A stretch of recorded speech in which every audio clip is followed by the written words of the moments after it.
Magandang araw! For today's video, ginataang laing naman nga po ang niluto namin ngayon dito sa aming bahay kubo. Kaya naman tara't samahan niyo po kaming muli sa aming panibagong araw.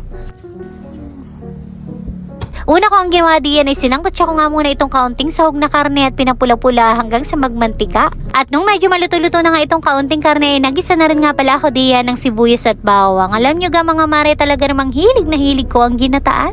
At madalas nga kapag mga ginataan talagang ulam namin ay napaparami talaga yung kain ko. At buti na rin lamang talaga easy na ngayon magginataan dahil meron nga ako nitong Jolly Coconut Milk ko yung pinakang pangalawang piga na gata. Gawa nga ito sa 100% coconut milk kaya naman hindi ko na kailangan magkayod at magpaga pa ng nyog. Easy open ka na rin nga po pala ito at ayan, 2 lata ng Jolly Coconut Milk nga palang nilagay ko dito at nagdagdag na rin nga ako ng alamang para sa pampalasa. At sinunod ko na rin nga pala kaagad ilagay diyan etong mga laman ng gabi dahil medyo matigas-tigas nga ito at nang mas mabilis ting lumambot at maluto. Naalala ko bigla ng mga bata pa kami kapag nagluluto ng ganitong ginataang gabi yung nanay ko, eto lang talagang pinakang laman ng gabi ang inakain ko. Madalas nga nun kapag walang-wala talaga kaming may ulam, ganito talagang gabi ang inahagilap ng nanay ko at kapag ngay naggataan ay digay katalo na at ilang arawan na naming ulaman. Eto talaga yung mga simpleng lutong ulam na kahit ilang beses mong ulamin sa buong maghapon na hindi nakakapanawa. At ang gustong-gusto ko pa nga din ay inapak na sa bahaw na kanin tapos inapigaan namin nun ng kalamansi na may asin ay talaga namang anong pagkakasarap.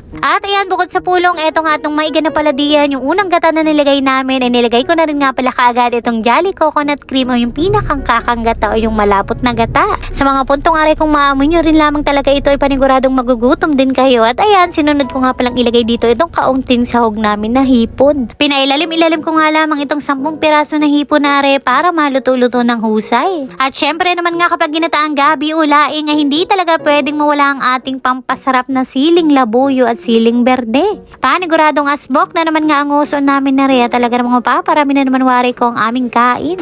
At eto na nga po, tumusok-usok pa. Talaga namang amoy pa lamang nakakagutom na. At luto na rin nga po itong aming ginataang gabi o laing kung tawagin ng iba.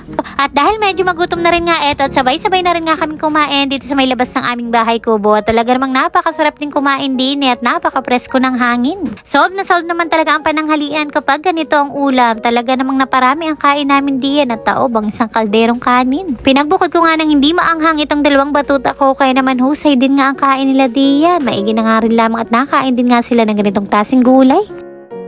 Fast forward at kinahapunan ay nakumbida naman nga pala kami na pumunta din sa may punsyonan. Ika-70th birthday nga pala itong napuntahan namin ngayon at ayan, kasama ko rin nga pala itong 2 batuta ko at talaga namang kagaling kumain. Are, talaga nakakatuwa kapag inasama nga sila sa punsyonan. Talaga namang kapag sinabing kumain ay makakain din kaagad ay hindi kakulugi ang pagsama. Kako nga na isan kaya nagmana rin mga batang are, talaga namang hindi mahiyain. Abay, naalala ko nga rin ng mga bata pa kami kapag inasama kami sa garining punsyonan ay talaga namang hagian ako mapalamon. Ay basta rin talaga mayroong spaghetti at pansit, ayan talagang kanilang unang inahanap-hanap.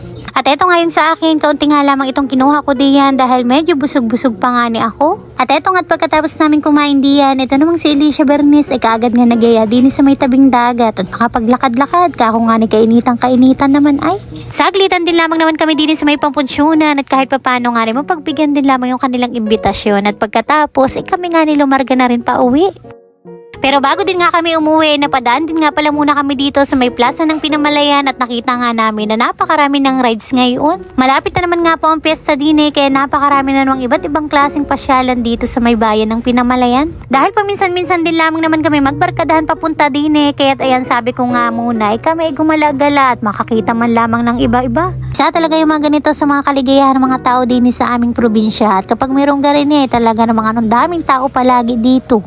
Tuwang-tuwa na naman nga po itong 2 batutan namin at nakalabas ng hawan. Hindi nga lang pala mga rides ang meron dito, meron din silang mga peryahan. At eto nga ang una nilang sinubukang sakyan, itong Karkalesa. Abay talaga namang umpisa pa lamang ay ligayang-ligaya na nga kaagad itong 2 batuta. Dahil medyo maaga-aga pa rin nga kami nang pumunta dito kaya naman kakaunti pa din nga lamang ang mga sakay din 40 pesos din nga pala ang bayad namin sa isang sakay sa ganito ay kakoy sulit naman na makita mong masaya at nag-e-enjoy talaga itong mga ito. Lalo pa nga yung 2 bata ay talaga namang gusto pang umulit ay. Anong pagkakalakas din nga ako ng loob nitong mga batang ito samantalang ako tumanda ng garin hindi pa man lamang ako nakaka-experience sumakay sa mga ganyang klaseng rides lalo pa yung mga Ferris wheel. At sa tunay rin nga, ito rin talaga yung first time kong nakita yung tatay ko na sumakay nga sa ganitong klaseng rides. Hindi ko nga alam kung first time din talaga niyang sumakay sa ganito. Palibhasa nga itong tatay ko ay talaga namang hindi mahilig maglalabas, lalo pa nga sa mga ganitong pasyalan. Kung hindi nga namin siya kasama kanina dun sa may punsyonan, ay malamang sa malamang ay hindi rin talaga siya makakasama sa ganito. Talagang walang kahilig-hilig nga na yan taong yan sa gayan.